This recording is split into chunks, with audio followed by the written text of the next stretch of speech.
We're back after Hanwha Life versus Afreeca game number 2. Afreeca came back after the game 1 loss. Especially Keen was really popping off. So what's your thought on this pick and ban?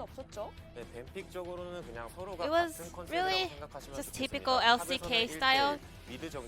Top lane 1v1, mid lane hard pushing champions who can roam faster to the bot side, and also all the supports locked in hook champion which likes to open fights. Once again, we had another Elise game, and well, this time it didn't really take the Hex Flash, but Elise was scaling really well in the early phase. However, Elise made some ganking mistakes, so we were thinking of the possible Elise failing to scale up. However, Spirit managed to come back in terms of team game with the synergy with Keen. So let's go back to Keen's personal performance. We couldn't really be aware how well he was accelerating the lead. However, he was always in the lead a bit by a bit, and then in the later phase, actually, Cube was out of reach.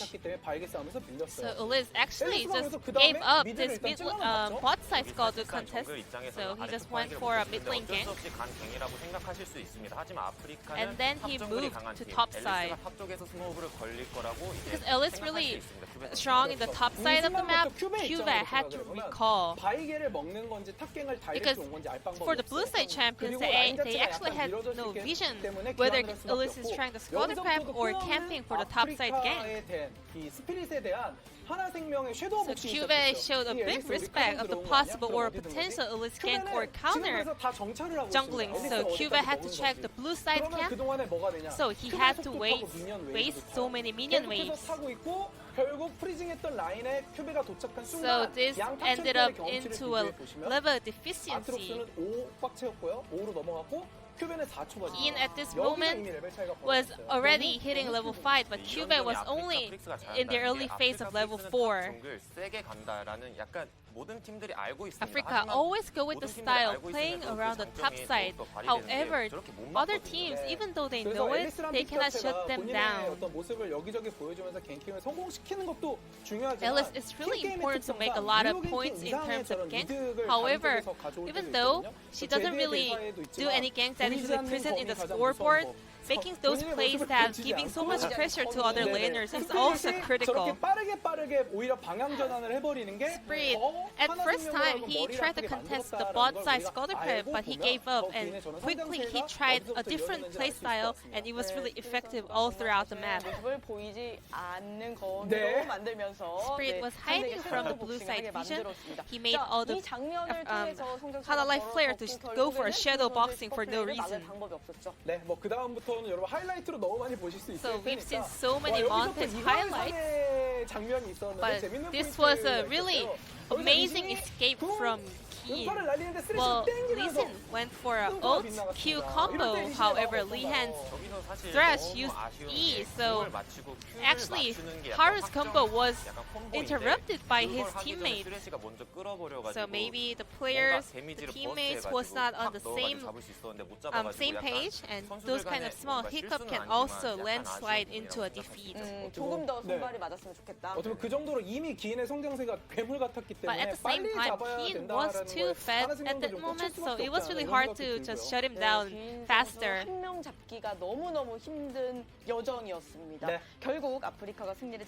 With that performance, Afreeca got the win. Let's check out the player of the game. Rather, player of the Keen, as the Korean analyst mentioned. Keen going with 6-1-4 score. He actually was so good at extending the lead by himself. And Keen is the player who knows to accelerate the lead throughout the game. After the laning phase, he contributes so much in the team fight and also in the side lane back row.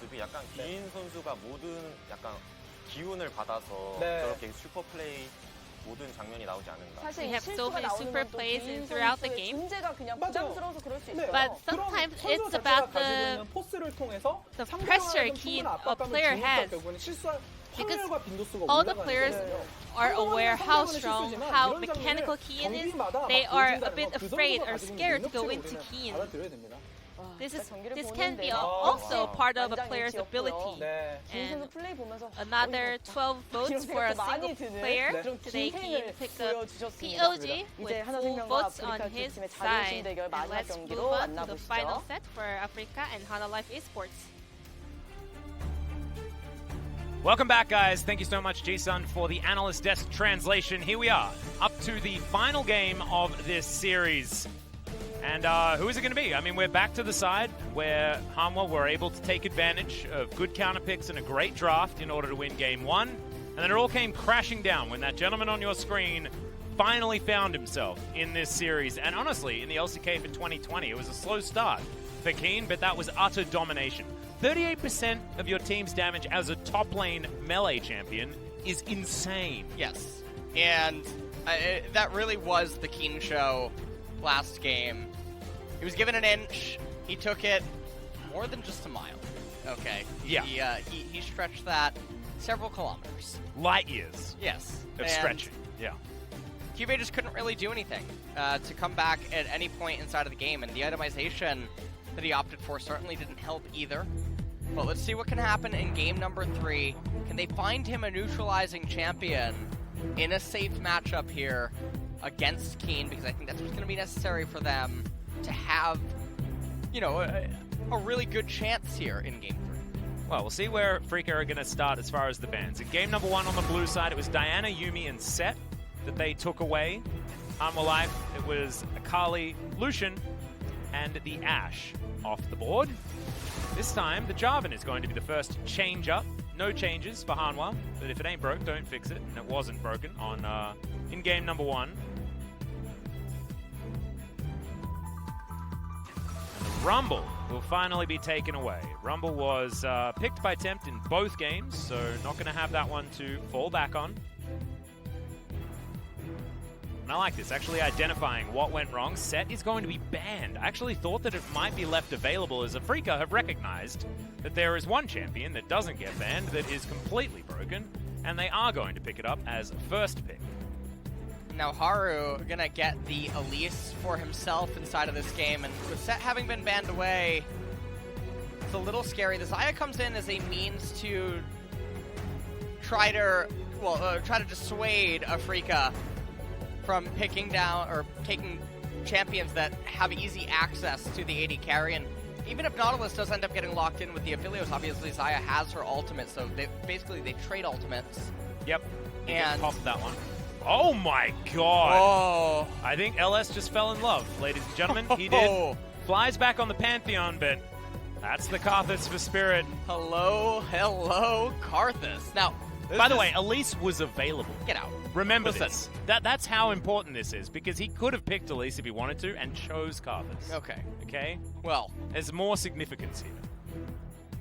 Karthus is picked up. They're going to want to pair that with physical damage top laners. You want to have as little magic damage coming in from your teammates as possible so that Karthus is able to get the true damage against the enemy team with his Requiem and just start deleting health bars in the late game.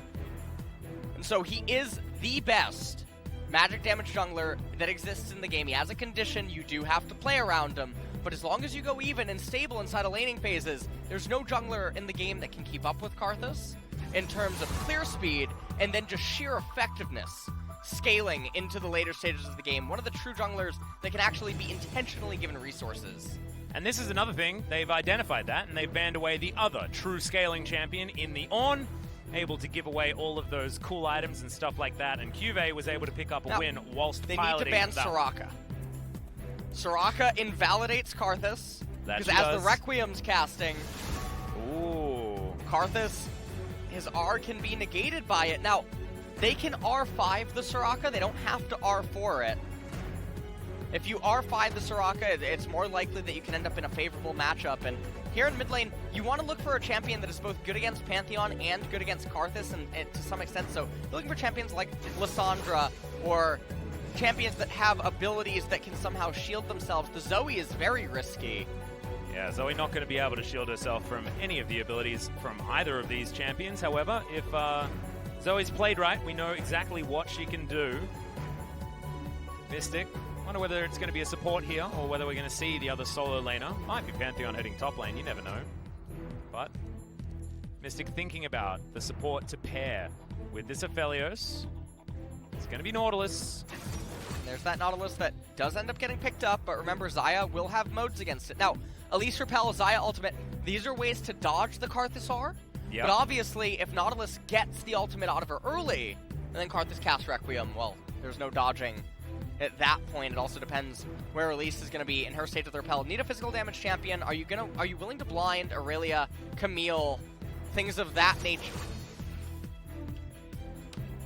Well, we were really good up until then. Yeah, we had a good run. Now, if it's on hit cannon, if it's on hit, that would actually be sick. That would be very good, and that would also be very interesting if Cuvée would try to take a tank.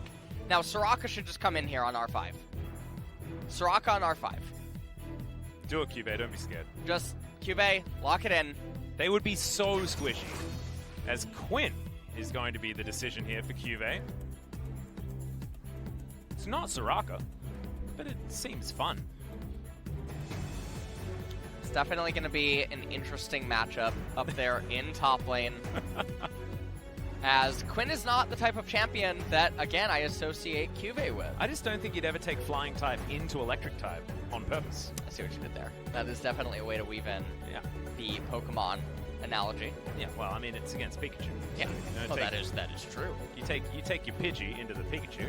Pikachu went into he went into Solitude clearly as he's donning the Shredder look. Yeah. Right now. This has been intense training, Pikachu. Yeah. Teenage Mutant Ninja Squirtles is who he associates with. Oh my god. Alice, you need to just stop joking so much, okay? All right, sorry. We need to keep serious. This is the final game of LCK for Week 1. See who's going to take it. Whoever wins here will be... Well, if Hanwha Life wins, they're not going to be able to topple Gen G and their record thus far because they'll only be on 2 points after their 2 wins. But Afreeca can even things out against Gen G with a win. And after looking at this draft, depending on what the Cannon's going to do and what Keen has been able to do on the Cannon as well, looking like it is pretty favorable for the Afreeca Freecs. I'm looking at these champions on Hanwha's side, and they're just like the health bar totals are not high. They're not very high, and also they don't have an easy time itemizing magic resistance against this team composition. Now, the cannon, interestingly enough, does sort of incentivize Merc Treads if it's not an on-hit cannon. But the one thing is that even though it's not a magic resistance item, Edge of Night is able to be picked up by Cuvée, which is really good against Requiem. Yeah, that's true. So that is one of the item build passive. We are already very deep into the game here. Yeah, made it all the way out. Ticking over towards a minute. It's Fly looking dapper with his skin. And I feel like this is the Athens Pantheon. Not quite as bulky and big as Sparta, you know, but it's something. Yeah, it's something. And Zoe she's doing some moves over there. Just wandering around. I feel like both of our mid laners are sitting in that camp at the moment. We got Banshee's Veil opportunities for both Tempt and Haru. Edge of Night, like you were talking about for Cuvée. 3 members will be able to defend themselves. Vista has abilities to dodge the Requiem in his kit, but it all depends how Spirit plays the Karthus, to be perfectly honest. Because if you're going to be playing him optimally in the late game, you're going to be getting in amongst it. You're going to be trying to get that defile down and creating zones of control using the Wall of Pain, things like that. And these Banshee's Veils and everything like that will break. And then the Karthus dies, and then he kills everyone with his ult. Spirit has the wrong runes on Karthus. What are you supposed to have? He has Precision Tree. So there's basically 2 options. You either go into the Sorcery Tree and get Transcendence with Gathering Storm, or the most common is actually go into Inspiration. You get Cosmic Insight and Magical Boots. Which save yourself 300 gold and get 5% extra CDR. And that's very big for allowing Karthus to just simply power into his items. And then also just go into the Sorc Pen boot. It really helps speeding up his power. And also, he's using the Arthas Karthus, which has a favorable indicator for both yourself and the opponent. And personally, I think using the skin is a little bad because it shows the exact outline of the lay waste. And you know where it's going to land, as the person who so does cast the it. person. So no, but the thing is, like, even if you're using another skin, you know where you clicked on that thing. Yeah. And therefore, it's not as much of a big deal for you, necessarily. I'm actually going to take a quick look at Spirits OPGG to see if he's played Karthus recently, because he has. It's in his recently played. Actually, check that last time Afreeca played. Mystic and Jelly having a decent time here, made it to level 2, so they're going to be alright. The Lovers duo doing their best to try and outlane them. So far the poke has been there as Tempt picks up an Ignite somehow, but it times out. That's bad news. Just doesn't actually want to get into range of Fly's stun, as that's exactly what I was talking about. Well, alright, so we'll see what happens here with this rune choice here.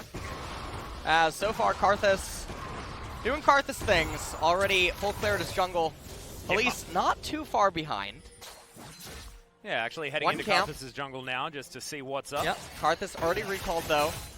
Picks up his Blue Smite as well as 2 Control Lords. So that actually slows down his build quite a lot. He just committed a camp and a half to double Control Wards. And usually, when you're playing Karthus, you want the laners to be self-sufficient. And you want to try to greed into that power as much as fast as possible. And Haru, spots him. That was a heads-up wall of pain. As hits the first 3, first 4. Now standing on top of Haru, has to flash to get away from the power of the Karthus. Really good wall of pain into follow-up late wastes, and that's gonna set Haru back massively in terms of tempo. He's even smiting the Mystic lands the Q. Vista in a whole host of trouble. One auto would have been necessary. As Mystic down to about 200. Lahen's now in trouble as well, but he's able to just dance away. Mystic had marked him up, but actually couldn't find the follow-up there in order to get the root with the Gravitum. But showing the power of Aphelios very early in this game is a frightening prospect, to say the least. And already, the duo that we know is laning pretty well together is behind by 10 CS, and the Xayah had to go home. And everything else is going actually pretty well, although bottom lane, Afreeca, with that turret plate, with the CS advantage. This is going to be a huge disparity of gold when Mystic does eventually go back. Infernum helps him clear out that wave very, very well. Now Cuvée up here on the top side, just shoving in. He's actually doing absolutely fine against Keen. But I don't think it's the same situation as when he was the Ornn, because the Ornn just had to live in the lane, right? You have to actively win the game as quick. Yeah. And we'll see what ends up happening as this game does continue on. Karthus about to be 6 soon, as are the laners. Yeah, Keen wondering whether he's going to hold on to this teleport for a little bit longer, try and get that early team fight.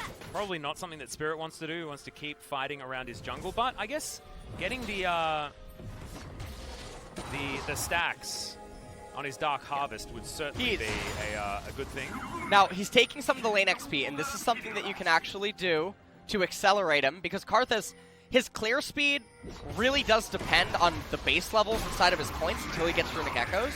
So he's almost level 6. I think he gets it as, he gets it as he kills the Scuttle Crab.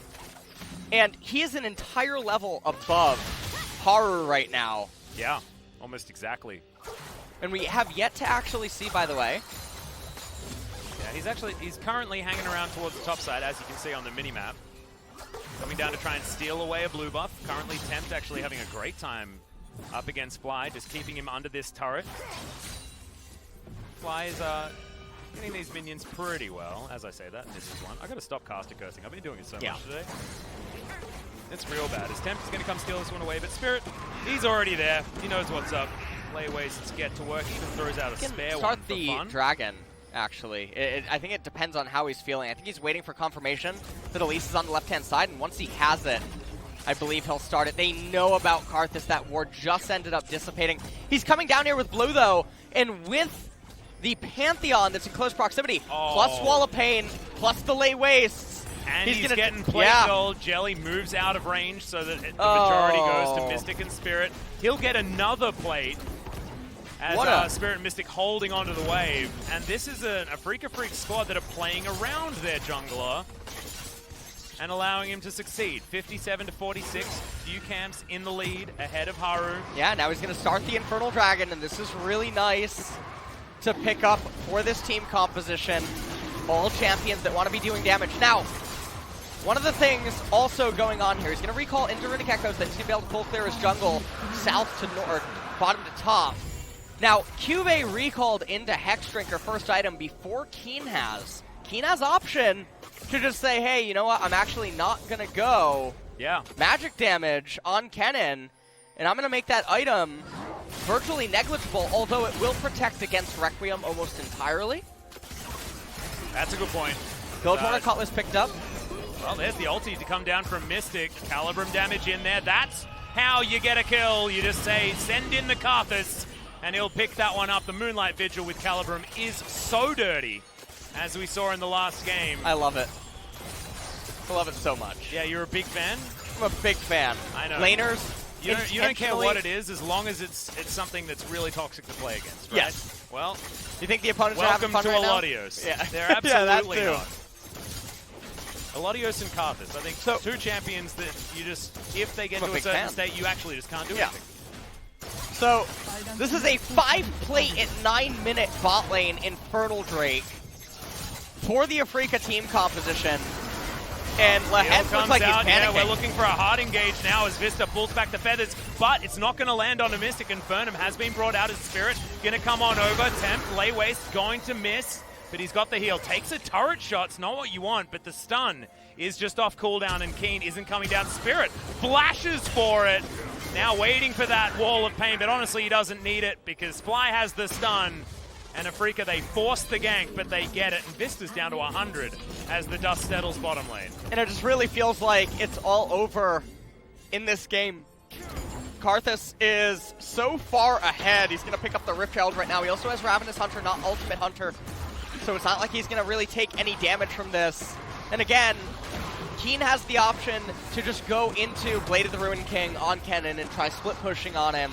I really hope he does. I really hope so too. That would be a really nice innovation in response to Cube building the Hexdrinker as early as he did, trying to get dual benefit as Spirit looks like he's about to take that Karthus up to the top lane, plant down the Herald, and this is really good. When you have Karthus on your team, he has conditions that he wants to be met. Trade with your opponent, get them low, so that the Requiem is adding the extra damage that the opponent isn't really accounting for in the moment. The opponents are always basically playing about 200 or 250 HP down from what they believe that they have.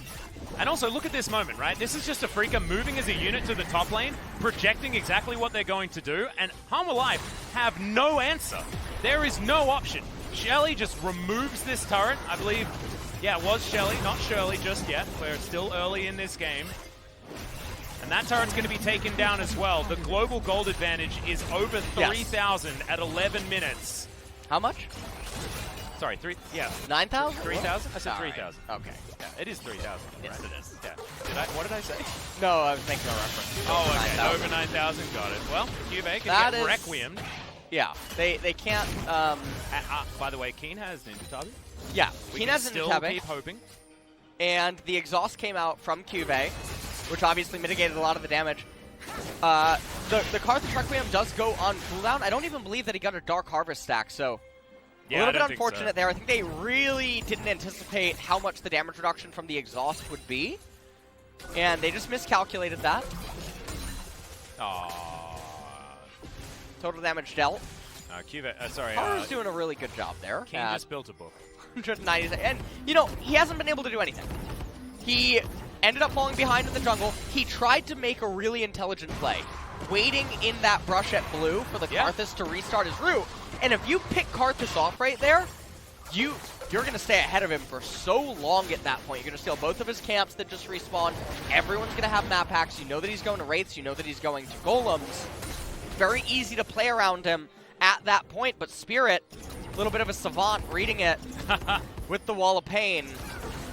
Yeah, really clean. And honestly, like, it doesn't cost you that much mana to make that decision. However, if you do make it, then you guarantee that if they're waiting, you're going to be absolutely fine. So those of you playing Karthus in solo queue, good idea, is the bubble is going to land onto the Karthus. He's out of vision, but Lehens picks him off. Now they're diving on in, but Spirit is still alive. Lehens surviving on just a sliver. No Requiem available, as Cube was trying to get in with the Sky Strike on the outside, but he's not quite able to. Oh my god, reads it as now Mystic with the follow-up damage, gets the snare from his Gravitum. Crescendum now picked up, that's not going to help him. Lowest range of his kit. And now they're able to keep pushing forward and more plates available here for Mystic. Emperor Palpatine up there. Yeah, overseeing his minions. And there's the dive forward. Haro looking for Mystic, standing outside the fence. No, just caught on the edge. And the double kill instantly comes in for Vista. Investing the flash, but getting the payoff there as well. That's a really big breath of fresh air for Hanwha Life. Vista able to pick up those 2 kills right there at a really clutch moment. And also, it salvages some of the remaining turret plates in mid lane. You don't want to get 15 plated this game, as Haru, he's able to make this gamble knowing that even if him and Vista take some damage, Requiem's still on cooldown. And so, never really gets into any danger, but... Well, that danger time that we were talking about is going to be up pretty soon. And that's when Hanwha are going to have to start playing very carefully. But they have been able to pull things back. Keen is at a deficit right now. Mystic is going to steal away the Karthus' red buff. I think that's allowed. He's getting quite impatient. Yeah, he's going to reset. Mystic, that was a little bit silly. You don't have enough damage to do that just yet. Let's try it again. There we go. Get the Crescendum. And you can just throw a million chakrams at stuff, and then everything's okay. Having a look at bottom side, we've got the revolver completed for Keen. He's not going up here. Well, very sad. We could have hoped. This Hanwha team comp doesn't actually fight grouped up, though. I mean, I just don't think the Slicing Maelstrom's really what is going to get you in. There are so many reasons to play on-hit cannon at this moment. There really is. And so maybe maybe the thought just didn't cross his mind. Yeah, perhaps. And that is all that's going on. Because it's been a very long time since on-hit cannon has actually come in to the meta. Oblivion Orb actually picked up on Karthus. This is going to serve a purpose against 3 of the primary carries on the side of Hanwha Life, whereas Cube with that magic resistance, as it stands, the Oblivion Orb not going to be doing massive amounts. It would be really bad, though, if Karthus just randomly completes Morello, because there's basically no healing on the side of Hanwha Life. Yep. Apart from, I guess, Lehens having a little bit of his passive, and Haru's W, helping him heal up just a little bit, but I see your point entirely. Look at Zaya's MR, it's 33. Karthus has exact true damage on Vista right now. Yep. Which means, if we hover over the Karthus and have a look at the damage number of his ultimate, which is going to be pretty large, that's just how much damage he's going to do. The Dark Harvest stacks as well. Yep. Not sure how many he has right now. We'll be able to know. I think he's got too many. Yeah, I think he has 3. I think he has 3 or he has 4. I know that he ripped one off of Elise at the river fight where he didn't have Requiem, and she managed to barely get away. And then he obviously has it from his kill and his assist. But beyond that, I don't think there's anything else because he missed out on the Requiem on Cube in bot lane. Yep. So I do believe that he's only at 4 Dark Harvest stacks, which is a little bit lower than he would typically like to be at this point in the game, but not the end of the world. As Shirley now going to be picked up. Yep, Spirit going to be able to throw that into a lane as well. Might be the outer turret on the bottom, in the mid lane. As Mystic is holding on, I believe, to like 1 ammo in his Calibrum. Infernum is what he wants to get through next. His attempt hops on over, but can't get the bubble. No terrain to throw it through, so Mystic is able to stay at range. Total gold, so far Mystic in the lead. 6.6k. Very, very well. No, it's actually Spirit that's in the lead, just by a little bit. Credit to Haru, actually, for actually keeping, or, yeah, I just said actually twice, but credit to Haru for keeping up with Karthus despite the early game start. Yeah. And also the acceleration that Karthus ended up being granted. He didn't gank a lot, and it was a byproduct of it's very hard to gank, and so he kept power farming, and thus he's remained relevant here in the mid game. He also has an Oblivion Orb himself, which is going to be really good. You can see there's no magic resistance present. Yeah, I mean, Kennen, 34 MR. This is a big item spike for the Elise. I hope that blasting one turns into a Void Staff, by the way, on Spirit's side, but only time will tell. He has his stopwatch as well. He's battle ready, and speaking of battle ready, Jelly getting taken down to half health, basically in an instant. However, he is going to be all right. Beach Ball goes just short of Keen. No harm, no foul. Jelly just taking a bit of damage. Doesn't have his stopwatch, but does have Gargoyle's Stoneplate that he didn't have to invest into that moment. And Fly now getting in position for a flank. Could get behind him here as Shirley does make her presence known. Yeah, Cube is going to engage on the fly. Bit of damage. Runic Echoes as well, popping up Lehens. Does a bit of damage. That beach ball wasn't going anywhere anytime soon.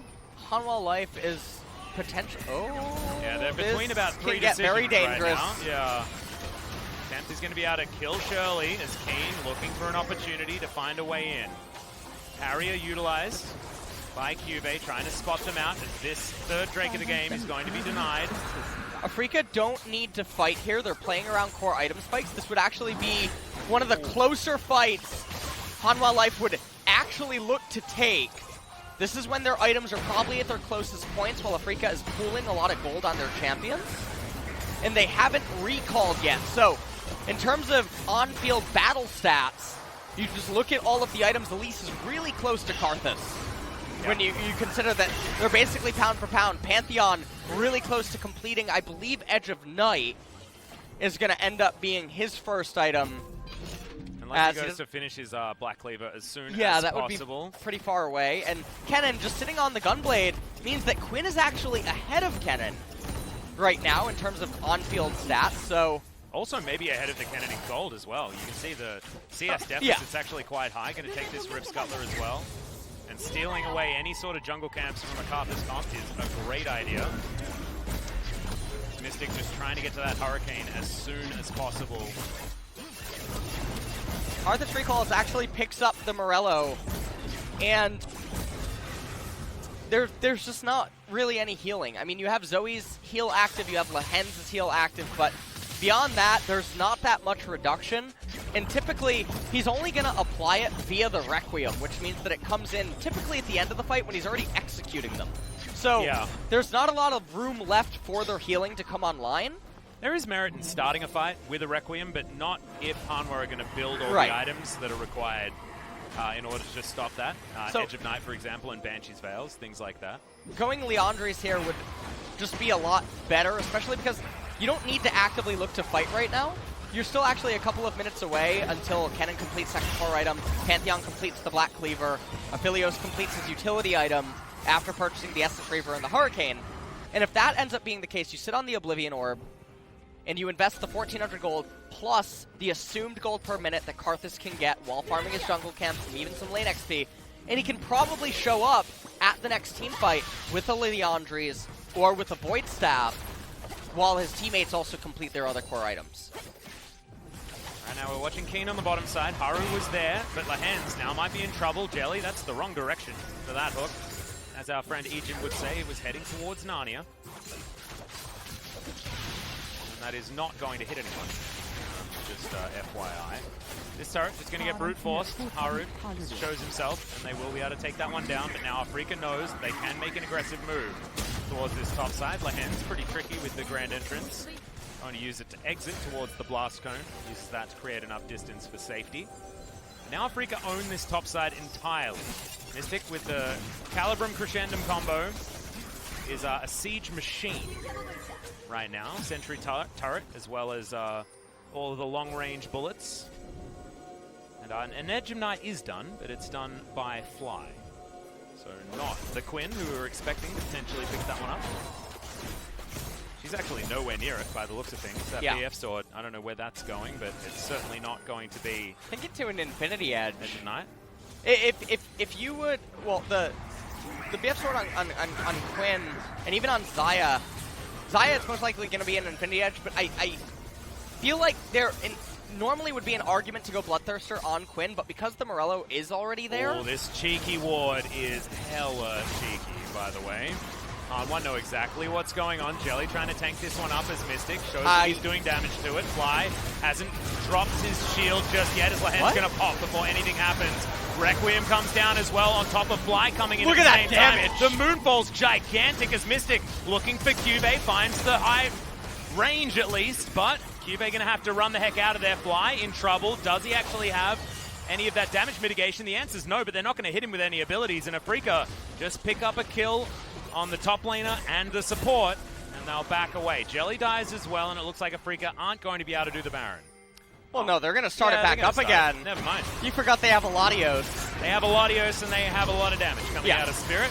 Fly comes in there as well, utilizing his teleport. He has a full health bar. Tempt has a flash, but Keen is looking for a Zoe. The Paddle Star is going to be tanked by Fly, and Tempt, in fact, just takes a bit of damage from the Baron.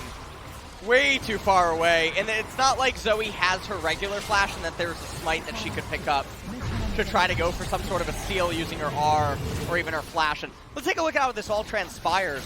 Jelly missing a lot of his HP, 4,000 left on the Baron. Lahen pulls the trigger and goes for the backline. I don't know what he's thinking to try to do. Requiem comes out, and interestingly enough, if there's a point where Morello could maybe play a part, it would be here, but you can just see no one has any time to heal.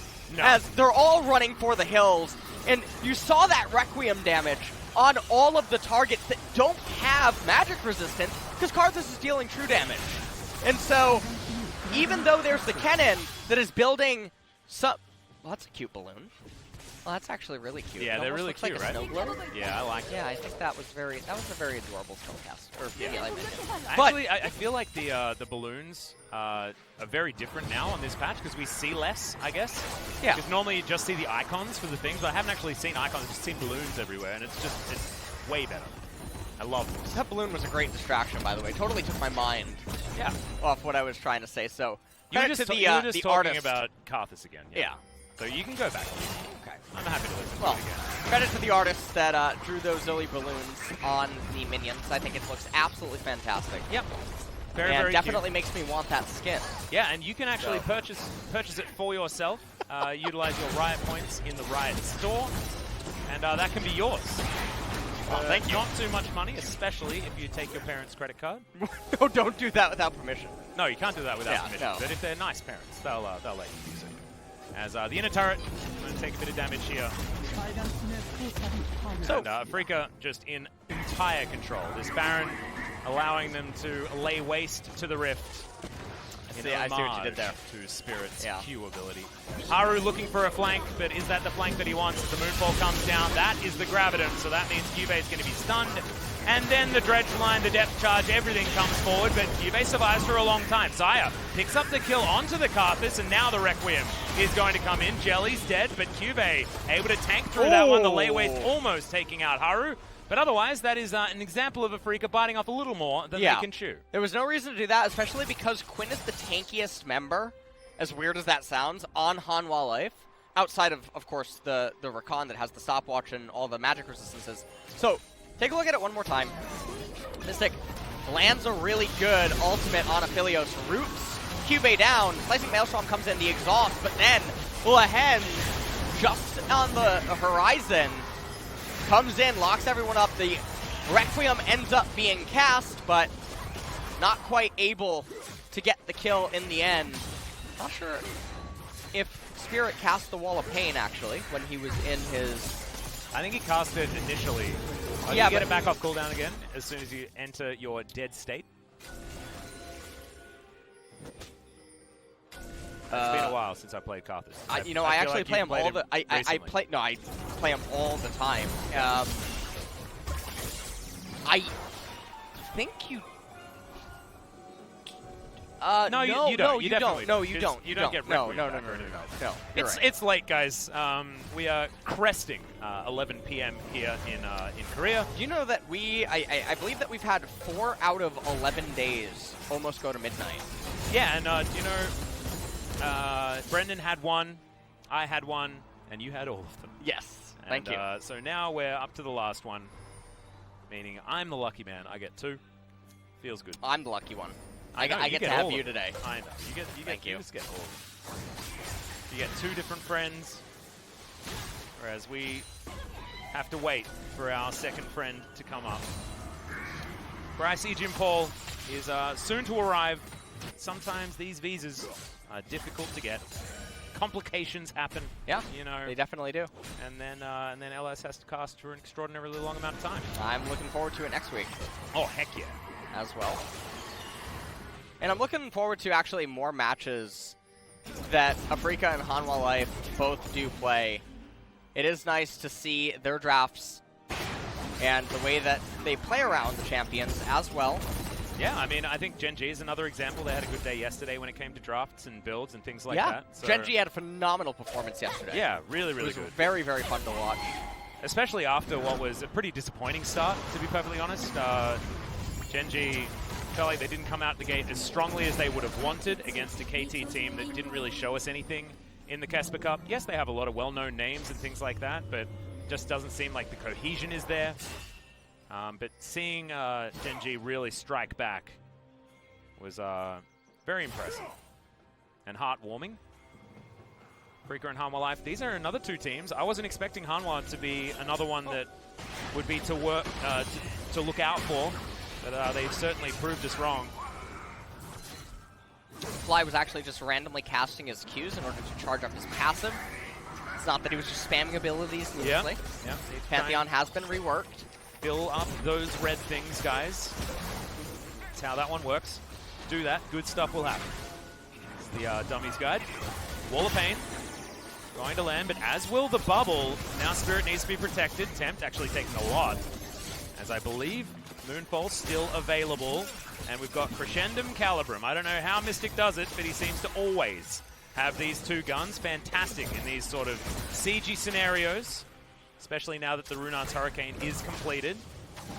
Not going to hit the Q just yet, and another bubble is going to land.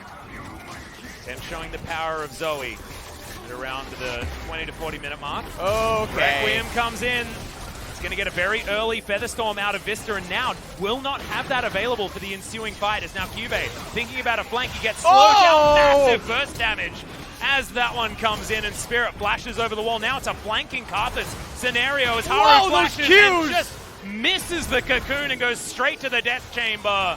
Tempt off to the side, Wall of Pain tags him up, and Afreeca aren't even interested in this dragon. They're just wanting to try and hunt down the members of Hanwha Life that are still standing. The bottom lane are here. Maybe Jelly in trouble as Lahens with the quickness is going to run really quickly, but is he heading to the grave or to success? Dredge line max range. It's all about success here. He may be going to the grave as well, but a double kill for Keen ensues. The dragon is taken down in about a split second by Mystic and Spirit, and Baron is alive. Afreeca looking for their second. And this is really well played by Spirit on this Karthus, really just taking matters into his own hands. Oh yeah. At this is like several LS different solo points. queue right now. This is a really nice Karthus game to watch if you're wondering what type of things this champion can do. And what they should be doing is the main thing. Is that we've seen a lot of, especially Korean Karthuses in 2019, just play the champion wrong. Yes. And they try to gank with him too much. Exactly. And Spirit is just he's just living his best life. Requieming. Wait for the one that hits. There we go. Ouch. Karthus is actually Thanos, you know? Dread it. And he actually looks a bit like him as well. Look at that. Yeah, Just avoids it and just dead. Extremely dead. And Tempt trying to get away there at the very end. The remaining members ended up being dogged down shortly thereafter. And Jelly with the Nautilus hook from downtown. Yeah, wait for this one. Yeah. And I thought that was going to hit Rakan. Yeah, me too. I've seen some of those Nautilus hitbox videos, and I mean, hell, there was a chance it would hit the golems, honestly, the way I think that dragon died in about the same time that Vista did. Well, it was very, very fast. As Spirit, he's winning on the damage dealt. As we're filling out the MVPs already. LS just picked up his pen, looking to see where that one goes. Let's just hold off. Who knows what's going to happen next? As at least Keen, as far as building your, AP damage cannon, he's got a pretty good build. Cube has actually been one of the stable, fallbacks that Hanwha Life has actually had this game. He did really well in the CS department. Yeah. His itemization was a bit proactive, but in the end ended up working out as Keen did go down the magic damage cannon route, and he's had a lot of key moments where he ended up surviving and dragging Afreeca into pretty awful scenarios. So definitely a really great turnaround from his game 1 and 2 performance. Bit of top laner redemption here this game on both sides. Keen as well, running back the cannon. The last one was not great, but now he's getting enclosed. In goes the quickness. Grand entrance comes down as well. The trouble bubble. He buffers the slicing maelstrom. Can he actually go golden? Whoa! I don't know whether he has one, as there's the Requiem. Down comes Haru to explode and lands. Almost dies as well. I would have stayed up in the sky a little bit longer, to be perfectly honest. I don't know whether he was going to be able to get through there. And Haru had his Zhonya's back up off of cooldown. I think maybe he thought that the channel got broken, but it doesn't. This is the thing about Karthus too, is that there is no mage jungler that is going to out-damage him or offer the same level. Oh my god, Mystic almost died there. The turret is going to be the one that actually does fall. Moonfall comes down, Lahen's in trouble, but no Calibrum to lock him down from range. Now the engage comes forward. Cube is going to fall down. Spirit goes gold at exactly the right time and survives. No Requiem available. So they're out of range of delay wastes. Now Mystic with his Infernum, just wanting to go 1v3. Decides against it. The minions! They're gonna do it! Yep, taking They it down. raise the bottom inhibitor, and these are really awkward inhibitor times. These are very layered to be extremely obnoxious. Yeah, it doesn't actually have a stopwatch or anything like that. We couldn't see that at that particular moment. Although I had just looked at his items. Rakan no flash, no ultimate. And he said, please, right before the Requiem ended up going off. I wonder if he thought that it would kill Rakan as well. And like I was saying, you can pick Elise all you want, but if your laners are stable and self-sufficient, there's no AP jungler that will outshine this champion. It requires your laners to be on the same page. It requires them to play a little bit differently. And the trade-off is that you'll wake up in the late game with one of the strongest champs in the game. Well, that Infernum was cycled through there by Mystic. Of course, when you use your Q ability, you use up a chunk of your ammo bar. As you can see, Mystic's got, 5 chunks. So that's 5 Qs that you can use there. Gravitum was picked up. So now you have ammo on it as well as a little bit more, and that was 1 chunk being taken up there of the Calibrum. Just weave in a few of these facts here to try and redeem myself from my horrible casting earlier. As Fly, throwing a Q forward, gets the repel out from Haru. Maybe a cooldown that could be relevant as Cube up against Kane, winning out with that matchup.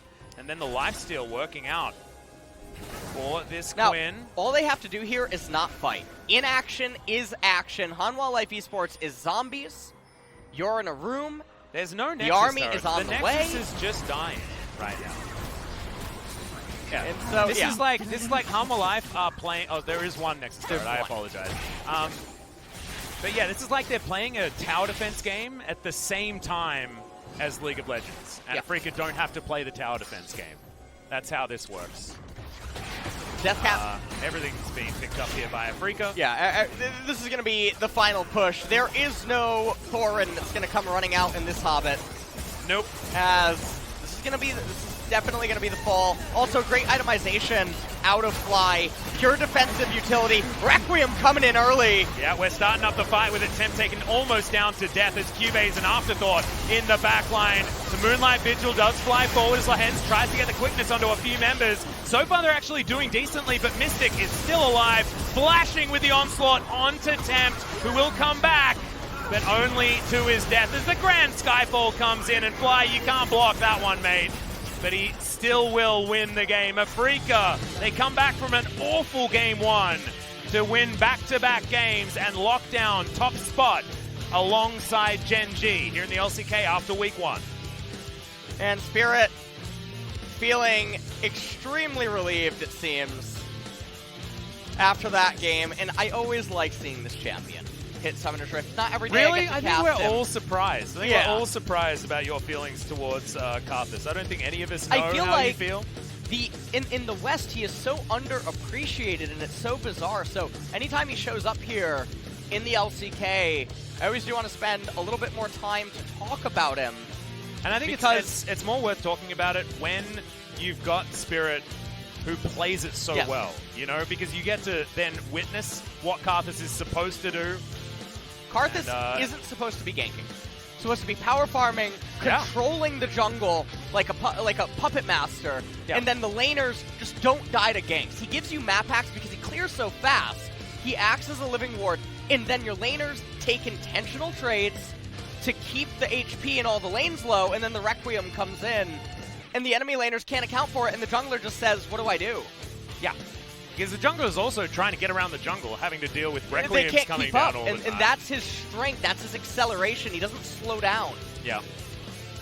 And if you do everything right, you show up with a powerhouse, which is very rare in modern-day jungle. Normally junglers, they get 1 item, 2 items maybe in some games, and then they're shut down.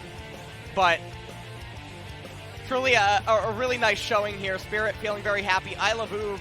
Yeah, he's the actually macro out here. god himself. Yeah. This is the godfather of macro for those It's that actually did not really watch warm in here, StarCraft by 1. the way, and that is a very big jacket there on I Love Uv. Yeah. But He used to be called the congratulations. Gorilla Terry. Yes. He was also certainly an eclectic player when he was playing StarCraft. Yes. But we don't need to go into all that. He's now found himself a pretty decent team here in the form of the Afreeca Freecs. Face of an Elise that doesn't know Yeah. what she was supposed to do. Well, to be perfectly honest, there wasn't much that he, like, him waiting in that brush for Spirit was the right thing to do. Yeah. Like, he did the right early game move. He did. And but Spirit answered it in the right way. it with the Wall of Pain, and from there, everything just fell behind. Yeah. If I could translate what they're saying to each other, it's like, well, I just don't know. I mean, this giant purple beam appeared above everyone's head. Yeah. Every couple of minutes. And then what was I supposed to do? What do you want me to do there? You want me to gank the cannon with Right like, now, the Quinn? conversation is like, you know that Requiem still goes off after you land. You know, after the rappel. You know that, right? Yeah. Why did you die with Zhonya's still up? But honestly, at that point, it was all over. And Haru did admirably to stay at least relevant when it came to farm in that game. It's just that sometimes the composition gets to where it needs to, and then you just watch the game fall apart around you. Props to Afreeca for playing it out as it needed to. We are going to be checking out some highlights pretty soon of these guys, but we're going to come over to us first. Another Aphelios game where the Aphelios was pretty good, but honestly wasn't the star of the show. He definitely got the ball rolling, though. Yeah, actually, the bottom lane plays. The bottom lane very, play, very speak this, the devil. for example. Here it is. This is what basically started it all. They took a trade, and again, this happened. Hanwha Life was like, I forgot they had Karthus. As Requiem came in, that was the fabled Morello in his hands, by the way. That's where he gets all the dirty tactics. The fact that you hit with your offhand weapon as well after that mark thing is just so silly. It was actually insane, by the way. Temp RNG'd Ghost. Spirit flashes the wall, and I think if he just kept running north, he would have at least got the flash out of Pantheon eventually as well, but because he tried to juke down and pick up the flash that Karthus used, Pantheon just W'd onto him and got the kill anyway. This was a really big turning point as well by Vista and Haru. They knew that the Requiem was still on cooldown because Karthus had just tried to assassinate Cube in bottom, but didn't have the damage for it. So they were able to make that play, get some gold back and stability inside of the game. Lahen's here just getting caught, trying to engage and interrupt whatever he could. Requiem came out early. There was no healing to be had at that point, as it was all legs on deck as everyone was trying. Oh yeah. For Hanwha Life to run away. This was a pretty decisive point in the game as well. Cube with the Hex great Drinker. Exhaust. Great exhaust out of Cube. Really good exhaust out of him. Lahen's just on the horizon coming out of yonder from Afreeca's point of view. Showing up there, didn't quite get the kill. And this was Spirit taking matters into his own hands. Wall of Pain hitting with the lockup assistance from Keen. Spirit flashes the wall, actually, I think, chasing down Cube. In the end, lay waste, Defile picking up the kill on Haru. With true damage. Yes. 450 damage from 1 Q is absolutely absurd. Really good cohesion, really good gameplay. And I didn't talk about it in the runes, and I know that we're in the highlight phase here. One of the things that you want to do when the enemy team has Karthus is, if you can go into the sorcery tree, pick up the nullifying orb. It'll make him really sad when he casts Requiem, and that basically gives you double Hex Drinker. Gonna listen Just get in. the tower, just get the tower. And Cube was a little too late there. Just talking about summoner spells. Just end. Get it. I'm going. Nice. And in goes Fly, dancing on the Nexus. And, yep, no surprise here that Karthus did the most damage in the game. 23k in a 36-minute victory. Not gigantic. I mean, I feel like the damage numbers, the amount of biffo that's been played between our teams today so far in the LCK has been lower than normal. That's all right. More cerebral games here. Yeah. In these last few, at least. Yet another very long day. Yeah, it's actually like some stark differences, though, between the two very close matches that we had. We had Ultra Sinners competing against one another in-game in our first match between DragonX and Sandbox. Ultimately, DragonX were able to come out ahead, but they were still committing some atrocities in the draft. Spirit in this match is going to be the player of the game. I have a feeling that this is going to be 100% of the votes because he was 100% of the team in this particular match. Thank you very much for that one. Picks it up, collects himself a Dark Harvest stack, I believe, as well. And just look, 225 damage onto Cube with a Q, and then have a look at the damage with the Q onto Haru. Boom, 417. Boom, 451. With the sweet spot. That's real rough. Yeah. But I mean, I feel like Hanwha Live didn't in any of the drafts. The game 1 draft was stunning, absolutely amazing. The next one just didn't necessarily work. They were utilizing the second one was Rumble good pretty on well. paper, but remember the Mordekaiser just got completely annihilated. blown away. Yeah. And sometimes that happens, right? Doesn't matter what the draft is. Sometimes you just lose because someone puts you in a hole and you can't escape being two and you can't levels even dig behind. a door. Yeah. That was the issue. So 4 versus 5, not exactly going to be a way that you're going to take the win. However, still much better looks for these players. And yes, Spirit did get 12 out of 12. And that's also the rating for Karthus as a champion. For him. I voted, I just completed a line 3 of check marks. ticks. It was just ticks all the way along from the both of us. But it was just some fantastic play. And it means now we're going to be able to have a talk with Spirit as well. So let's hand it over to Ji-sun for some translation. Thank you very much, guys. This is Ji-sun with the Universal Translation, and we'll be hearing from Keen, Spirit from Afreeca Freecs taking down Hanwha Life Esports. Both of you guys got 12 votes for this POG vote. And Keen also said Top and Jungle did everything today. How are you feeling right now? I'm happy that we won, but game number 1, you shouldn't have dropped that game, so I'm really unsatisfied about that fact. So yeah, heading into game number 2, we could see angry Keen. Your anger was really reflected in your play, right? We actually let them turn the game around. I mean, we were able to turn the game around, but we couldn't manage to pull it off, so I was really mad in game number 2. All in mode. And Spirit, you did mention you really want to take down your former coach Nofe. How you're feeling right now? For me, today, this one loss is bigger than like usual. So, this 2-game win also means a lot to me. So after getting the game number 3, you looked really excited because you carried the game, right? Well, I wasn't happy because I carried the game. I was just happy that we got the win, especially against Nofe. I really never wanted to lose against him. Even though losing game number 1, game number 2, Kiwin, you were just dominating everywhere on the Rift. So let's check out the highlight over here.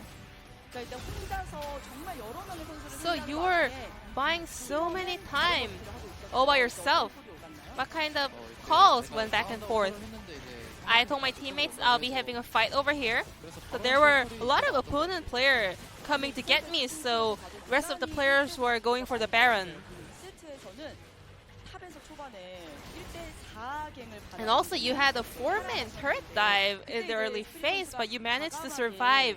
But Spirit at that moment just abandoned Keen. But in the mic check you said Keen is doing so well, so we should never abandon him again. So did you think that he was gonna die at that moment? Whoa, I mean, there's no top laner surviving 4-man turret dive, but he did. After that, I realized that we should never ever leave him alone. So I apologized to him, and I promised that I will never abandon him. Well, I'm kind of having a lot of situations where I go to multiple players, getting outnumbered, so maybe that's why I just keep surviving those kind of situations. And Spirit, today Afreeca played 3 Pantheon games in a row and also other champs as well. So was that the focal point of today's match? I was just kept telling our teammates, our coaching staff that I want to crush them, smash them. So I told them let's lock in Pantheon, and I think that worked quite okay. Especially Karthus in game number 3 was so impactful. So was that your opinion? We had other champions on our list, but I told them I want to play it. So our coaching staff told me, go with what you want to play, I trust you. And that your choice was right. Then we have also another highlight for Karthus as well. The burst damage from Karthus was amazing. Well, we had vision of Cuvée trying some flank. Well, I actually wasted my flash over there, but in the end, I was in a great position. So, and the rest, all of the rest of my teammates were carrying that fight.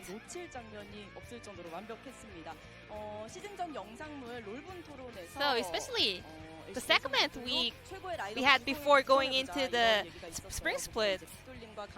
So, Victoria and Kanki picked Key and Spirit as the dream team members in LCK. And you already started to prove that. I'm really thankful for such a great compliment. Some people also, there were some haters saying, why are you part of the dream team? And I just realized why I was getting so many hates from the fans. But I will try my best to prove myself. And also Pitor said, junglers are the lowest class, but not for Spirit. Spirit is the best jungler. I thought he was picking on me, but if that's a compliment, I would like to say thank you to Vitor. Keen, your synergy and teamwork with Spirit is keep improving. Is there any point you guys want to work on? Whenever we find some of the blunders, we will try to work on it, but we are the longest standing top jungle duo, so if we just keep up with this good communication, I'm sure that we will make up all of our mistakes.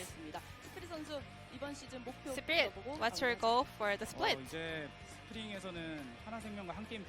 We have one more match against Hanwha Life Esports. I'm gonna win that game. We'll be looking forward to that match, and this will be the end of the interview with Keen, Spirit from Afreeca Freecs, and I'm going to pass it back to our casters. Thank you.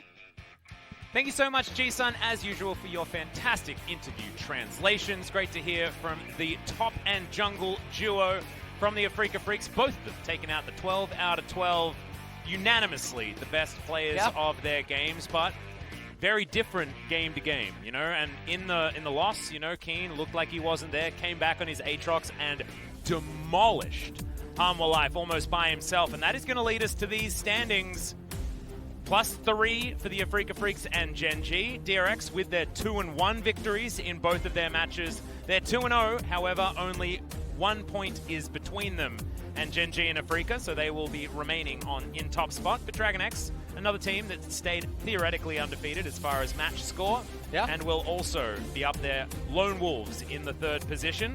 And you're going to really look forward to when Dragon X, Gen G, and Afreeca will collide, as well as what's going to happen when Sandbox and Damwon really get their footing in terms of consistency and seeing what's going to end up happening there. That'll be really exciting to see in coming weeks as we're taking a look at our next matchup. So on Wednesday, APK versus Afreeca. That is one of the top, actually the top team.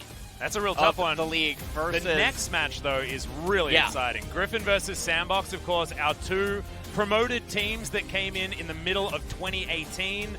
But now, where do they stand? Because it's always been Griffin.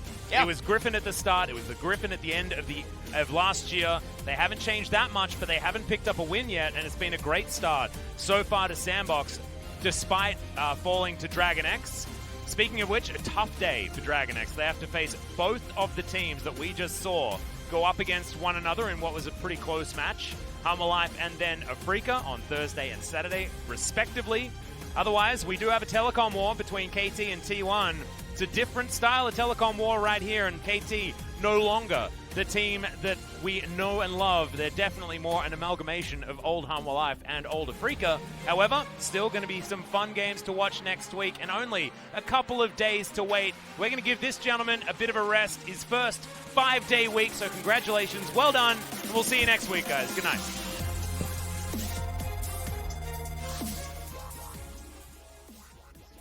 And I am ready to take it on. You told me to be myself and never feel alone. You're all that I want, you're all that I need. If I was ever in the dark, I'd see. You've always believed and have faith in me. You'll always be my hero. And I'll be for everything you've done. You'll always be my hero. Faith in you like the rising sun. I feel so strong, I feel the freedom to be who I can be. You'll always be my hero. Give me everything I need.